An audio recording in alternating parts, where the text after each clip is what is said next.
Go ahead. Thank you to my good friend from Colorado, and thank you, Mr. Chairman, for allowing us to sit on this committee. There are 4 of us here that are not part of it, and I do thank you for that.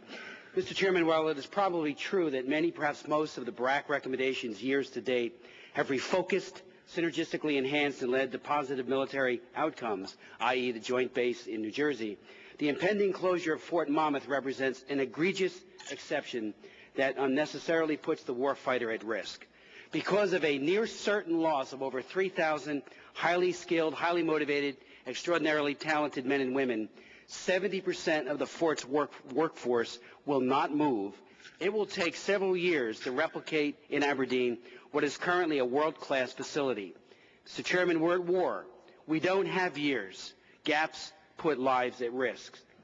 Victor Felice, recently retired after 36 years of C4ISR service, including the 14 years as deputy of to the commanding general, will tell the committee in panel 2 that Fort Monmouth ranked extremely high in military value, including first in development and acquisition in information systems technology and first in sensors, electronic and electronic warfare, and that only when non-mission related attributes are factored in does its value drop. Mr.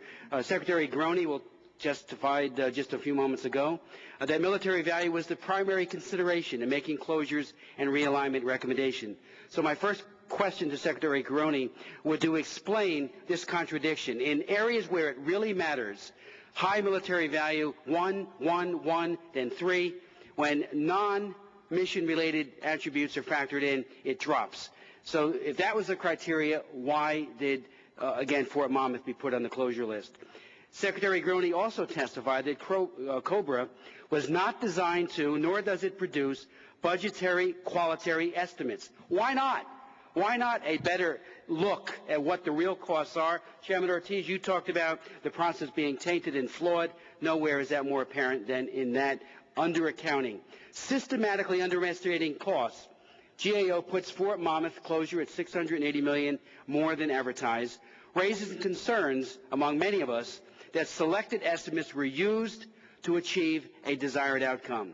Turns out that even when COBRA's funding numbers were corrected, like the garrison operating costs, thought to be $93 million, it was really $50 million per year. Even the number of $1.44 billion in terms of what the total cost of moving would be, those validated costs were not included in what the BRAC commissioners looked at. The bottom line, Mr. Chairman, is this.